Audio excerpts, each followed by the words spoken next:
Lydia Carter smoothed the front of her plain gray sweater as she stepped onto the bustling campus of Northwestern University's mathematics department in Chicago. At 32, she stuck out like a sore thumb among the flood of younger students rushing to their lectures, their backpacks bouncing and voices buzzing with energy. Her fingers toyed with the frayed strap of her old canvas tote bag, a nervous tic she'd never shaken. "You've got this," she muttered under her breath, brushing a strand of dark blonde hair behind her ear as she approached the sleek, modern building. Lydia wasn't a student, not in the traditional sense. She worked as a receptionist at a small accounting firm downtown, a job that paid the bills but left her mind restless.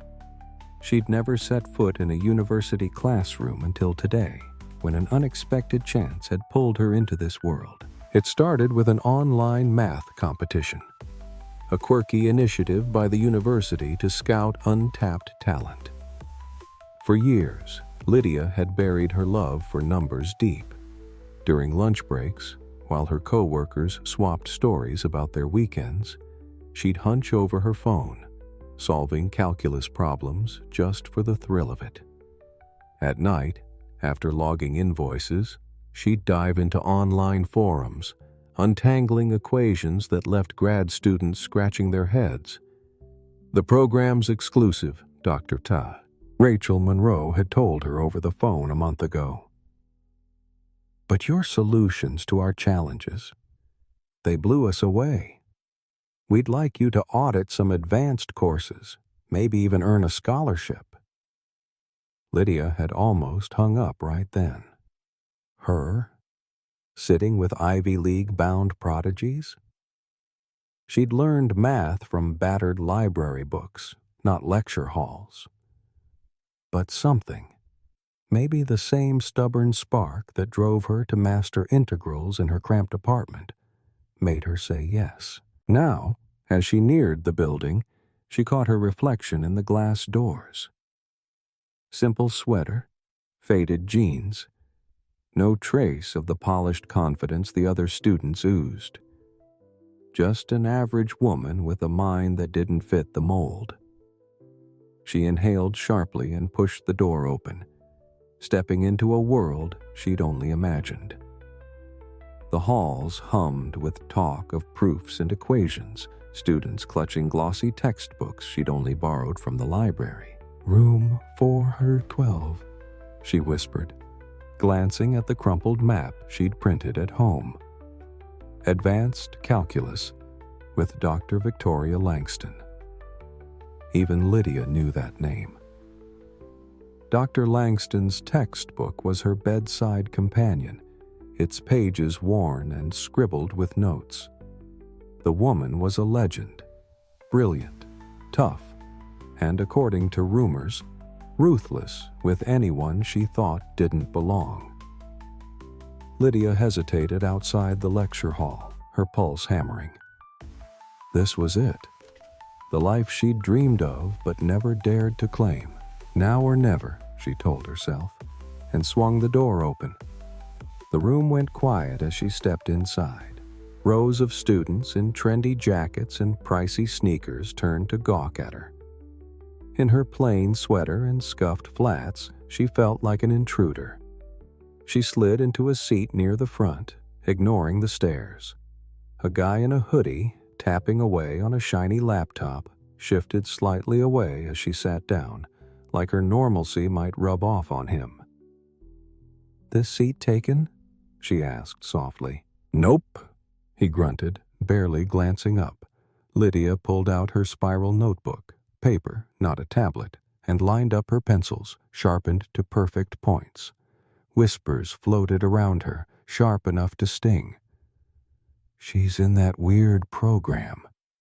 No degree? Seriously?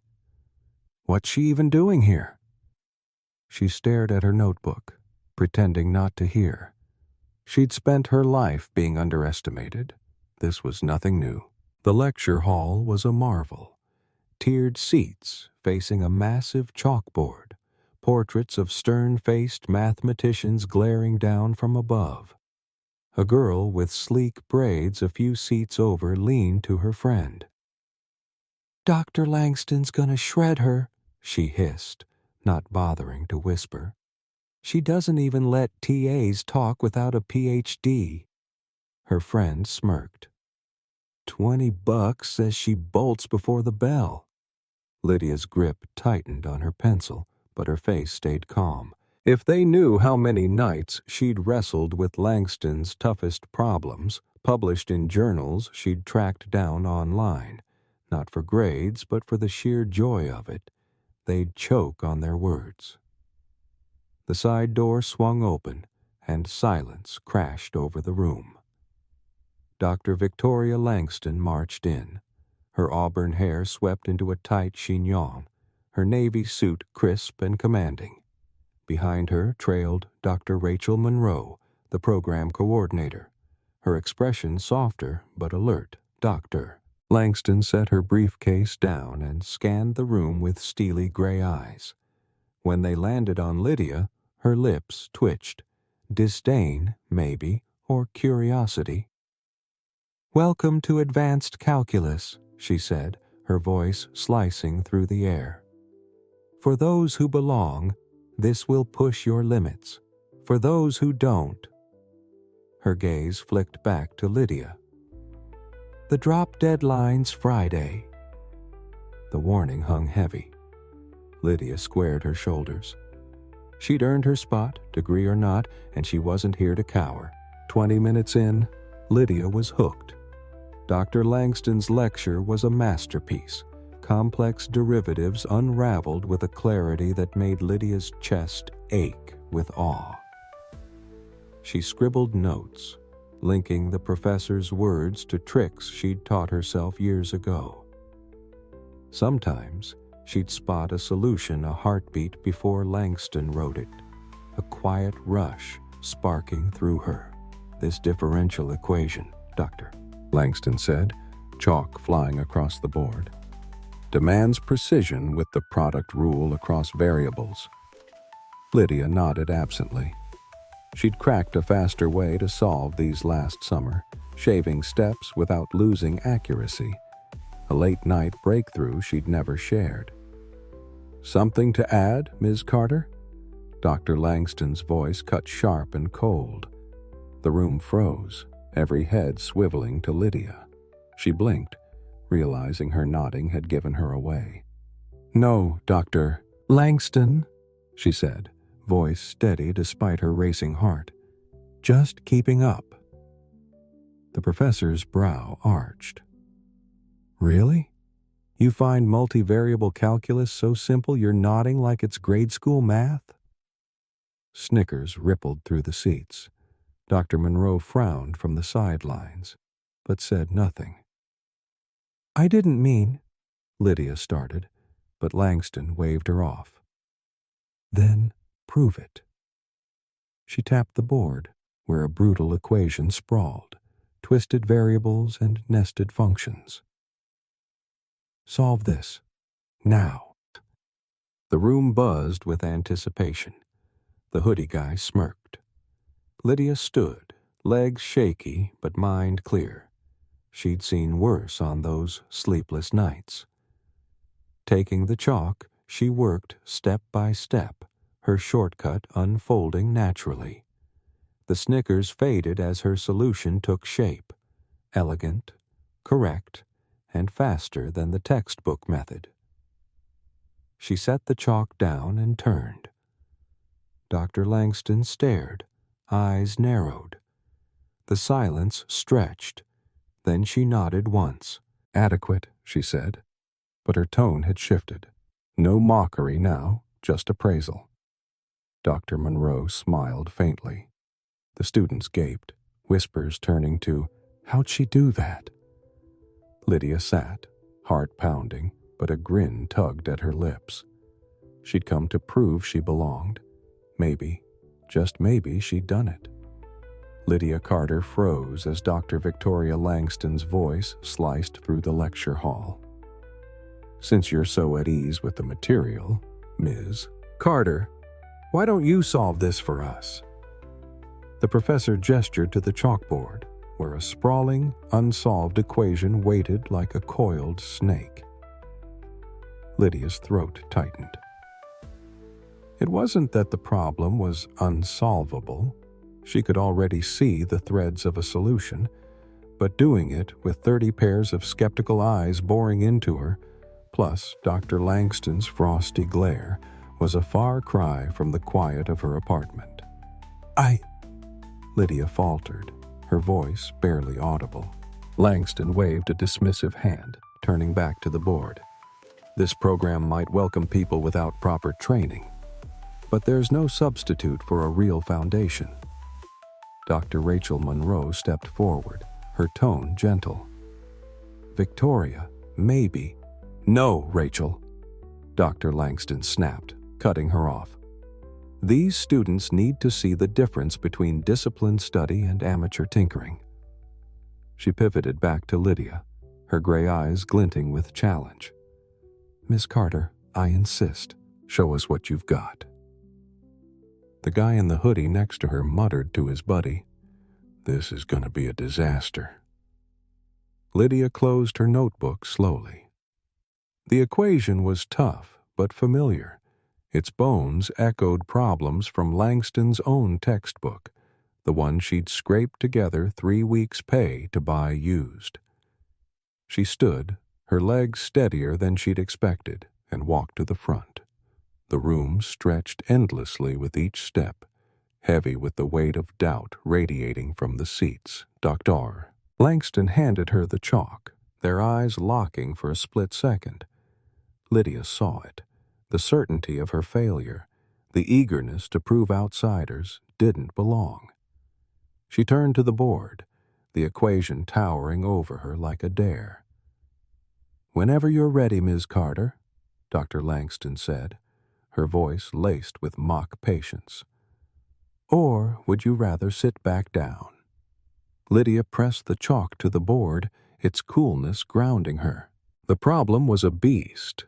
Multivariable calculus with tangled integrals and a substitution trap. She recognized it as a twist on a Chapter 7 example from Langston's book, but with a layer of complexity that made the usual method a slog. The room was dead silent, the air thick with expectation. She could feel Dr. Langston looming behind her, practically smug with anticipation. A cough echoed from the back, and a pencil clattered to the floor. Today, Ms. Carter, Dr. Langston prodded, her tone dripping with satisfaction. Lydia exhaled and let her mind take over. She'd spent countless nights poring over problems like this, not for grades or glory, but because the logic of math was her refuge. Her chalk moved, steady and sure. She started with the standard setup, safe, expected. But on the third line, she veered off, using a substitution that cut through the mess like a blade. Behind her, Dr. Monroe let out a soft gasp. Lydia kept going, her solution unfolding with a clarity she'd honed alone. Where the textbook demanded 15 steps, she carved a path in 8. The room changed as she worked. The whispers died. The rustling stopped. Every eye tracked her chalk as this unassuming woman in a gray sweater unraveled a mathematical knot with surgical precision. 5 minutes in, Dr. Langston's heel tapped the floor, once, twice, the only hint of her rattled composure. Lydia paused, double-checking her logic, then flowed into the final steps. The answer emerged, clean and undeniable. She boxed it, set the chalk down with a faint click, and turned. Dr. Langston's smugness was gone, replaced by a tight, unreadable mask. She stepped forward, scanning the board for flaws, anything to claw back control. Dr. Monroe edged closer, her eyes widening as she followed Lydia's work. It skips Peterson's method entirely, she murmured, glancing at Lydia. "How'd you spot that?" Lydia clasped her hands to steady them. "The structure reminded me of Carrar's optimization stuff. I figured a tweaked hyperbolic substitution would clean up the integrals." A girl in the front row leaned forward, her earlier smirk gone. "That's not even in the book." "No," Lydia said quietly. "I pieced it together from similar problems." Dr. Langston's lips thinned. She hadn't banked on this, a solution not just right, but better. The room held its breath, the air electric with a shift no one saw coming. "An interesting take," Dr. Langston said, her voice stiff. "Unorthodox shortcuts can falter in harder cases, though." It was the closest she'd come to admitting Lydia was right. Dr. Monroe's nod said the rest. "Can I sit?" Lydia asked, polite as ever. Dr. Langston flicked a hand, already turning away, desperate to reclaim her stage. But the room had changed. As Lydia walked back, the hoodie guy shifted, giving her space. A tiny move, but it meant something. 30 minutes later, Dr. Langston, composure back in place, addressed the class. "Before we wrap up, let's try a tougher problem, one that tests the limits of intuition." Her eyes darted to Lydia as she scrawled a new equation, a monstrous, multi-dimensional integral with a sneaky boundary condition. "Perhaps Miss Carter can show us her technique again?" Her tone made it clear this wasn't optional. Lydia felt the stares again, but they were different now. Curious, even eager. The guy beside her whispered, "Good luck." Dr. Monroe stepped in. "Victoria, we've got 5 minutes left. Maybe next class? Miss Carter's shown plenty today." Dr. Langston smiled thinly. "Unless she thinks it's too much for her." It was a trap. Back off and prove her first win was luck, or step up and risk crashing on a problem designed to trip her up. Lydia took the chalk from Dr. Langston's hand. "I'll give it a shot," she said simply. She studied the equation, its complexity sinking in. This wasn't from any book. It was a custom-made beast, meant to mislead. The clock ticked. She traced the variables, spotting the trick buried in the boundary. With a steadying breath, she started, her chalk mapping a path through the chaos. The room watched, rapt, as the ordinary woman in the gray sweater faced down the impossible, and began to make it look easy. Lydia Carter hesitated, chalk hovering over the board as the clock ticked down. The equation Dr. Victoria Langston had thrown at her was a monster, multidimensional, deceptive, designed to trap the unwary. The obvious path was a dead end, and she knew it. Behind her, Dr. Langston glanced at her watch with exaggerated precision. 2 minutes, Miss Carter," she said, her voice sharp.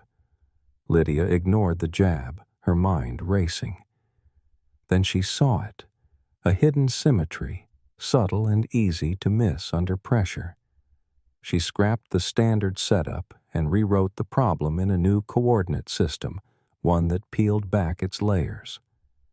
A few students let out quiet gasps as her chalk danced across the board, transforming the chaos into something clear. She worked fast but steady, confidence building with each line. Just as the hour struck, she boxed her answer and turned, slightly winded, to face a room of stunned faces. Dr. Langston's expression was stone, unreadable. She stepped forward, eyes raking over the solution, hunting for a mistake. Dr. Rachel Monroe moved closer, awe flickering in her gaze. "That's brilliant," she breathed. You caught the embedded Jacobean shift. Dr. Langston's jaw twitched, a crack in her armor. A creative approach, she said, the words grudging. Class dismissed. The room erupted into murmurs as students grabbed their bags, stealing glances at Lydia. She sank into her seat, a strange calm settling over her. That was unreal, the hoodie guy beside her said, his earlier standoffishness gone. How'd you learn that without, a degree? Before she could answer, a girl across the aisle leaned over. That last substitution, can you break it down? I've never seen it. Suddenly, Lydia was surrounded by faces. Curious, engaged, some from the same kids who'd snubbed her an hour ago. Even the skeptics watched her now, respect edging out doubt. Up front, Dr. Langston packed her briefcase with quick, tense movements.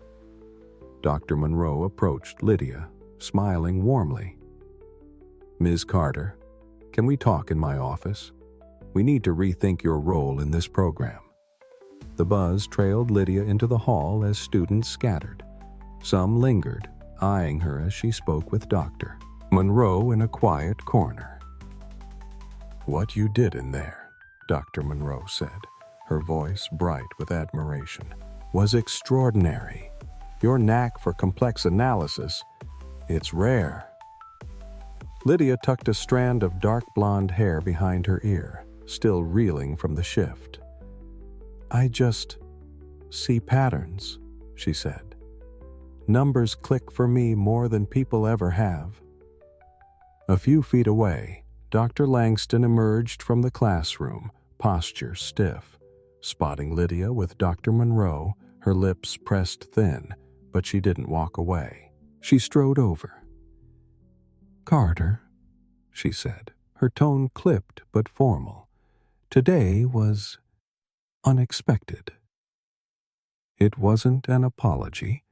Lydia hadn't expected one, but there was a flicker of something like regard in her eyes. Thank you, Dr. Langston, Lydia replied, holding her gaze. That second solution, Dr. Langston pressed, used a transformation we don't teach until grad-level theory. Where'd you pick it up? Lydia didn't flinch.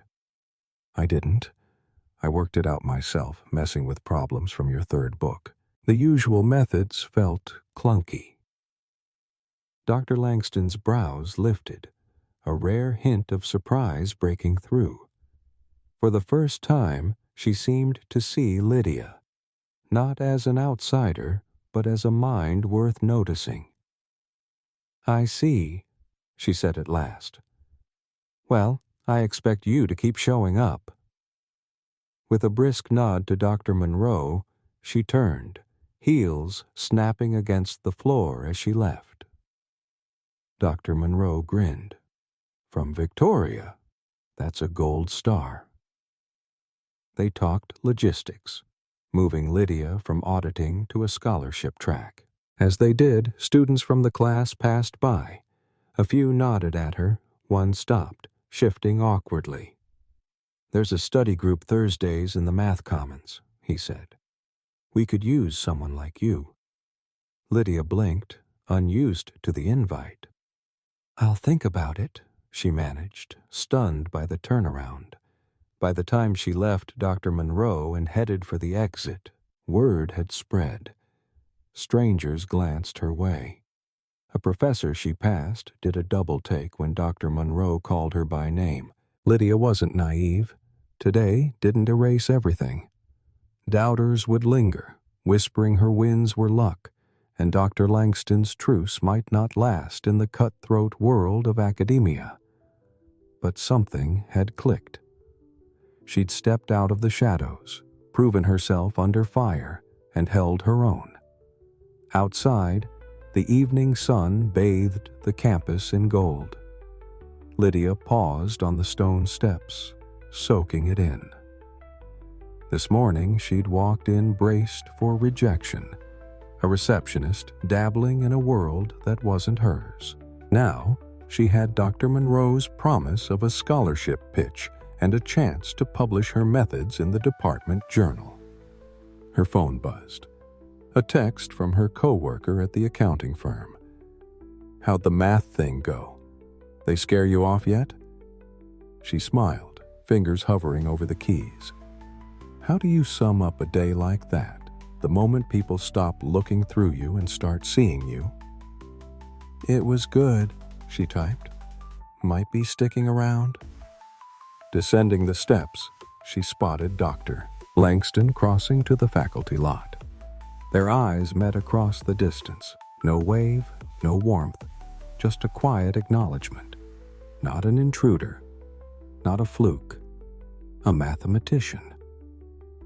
Lydia kept walking toward the bus stop, her stride lighter than it had been in years. Today didn't fix everything ahead. Barriers loomed, challenges waited. But it proved what she'd always known deep down. Talent didn't need a diploma to shine. She belonged in this world of equations and proofs, always had. And now they knew it too. In a system obsessed with pedigrees, Lydia's story cuts through the noise. Her leap from self-taught number cruncher to recognized force didn't come from fitting the mold, it came from smashing it. When they tried to break her, she didn't fold. She showed that real insight doesn't always wear a cap and gown. It just needs a chance to breathe. Lydia Carter's gift wasn't forged in the hallowed halls of Northwestern or under the glow of a professor's praise. It grew in the stillness of late nights, hunched over library books and scratched out notes in her tiny apartment, moments of grit and curiosity no one saw. For every time she'd been dismissed, every glance that sized up her plain sweater and wrote her off, today was a quiet rebellion. She didn't need a fancy degree or a spotlight to prove her worth. Her mind did the talking, loud and clear. That's the thing about real talent. It doesn't wait for a stamp of approval. For anyone who's been told they don't fit, who's felt the sting of being judged by the outside instead of what's inside, Lydia's story hits home. She didn't just solve equations. She cracked open a truth. Genius doesn't care where it comes from or what it's wrapped in. It just shines. As she rode the bus home, the day replaying in her head, Lydia knew this was only the start. There'd be more tests, more doubters. Dr. Langston's sharp edges wouldn't soften overnight, but she tasted what it felt like to be seen, to turn skepticism into silence, and that was enough to keep going. Her coworker's text still glowed on her phone. It went well. Might be making some changes soon. Simple words for a seismic shift. Lydia's triumph isn't just hers. It's a nudge for anyone who's ever felt overlooked. The quiet ones, the self-taught, the ones who don't look the part, they've got something to say too. And when they get the chance, they can flip the script, just like she did. True brilliance doesn't need a pedigree or permission. It shows up, unassuming and unstoppable, in the most ordinary packages. Recognizing that might just change how we look at the people around us, might even change the world a little. Lydia Carter proved it, one chalk line at a time. Lydia Carter's day didn't just rewrite her place in a lecture hall, it handed us a lesson we can all carry. You don't need a fancy title to own your space. In a world that loves labels, degrees, job titles, designer clothes, it's easy to feel like you're not enough without them. Lydia walked into that room with nothing but a sharp mind and a beat-up notebook, and she left with everyone's attention. She didn't wait for someone to hand her a badge of worth. She claimed it by showing up and doing the work. For the average American, maybe a guy grinding at a 9-to-5, a mom juggling bills and dreams, or a 20-something doubting their path, This hits hard. Life's full of gatekeepers telling you what you're not. But Lydia says screw that. You don't need permission to chase what lights you up. Whether it's picking up a guitar, starting a side hustle, or just speaking your mind, your value isn't tied to what's on your resume. It's in what you do with what you've got. She proved it. The real stuff, the stuff that matters, comes from inside, not from a frame on the wall. So next time you're hesitating, thinking you don't belong at the table, remember Lydia. Pull up a chair. You've got more to offer than you think.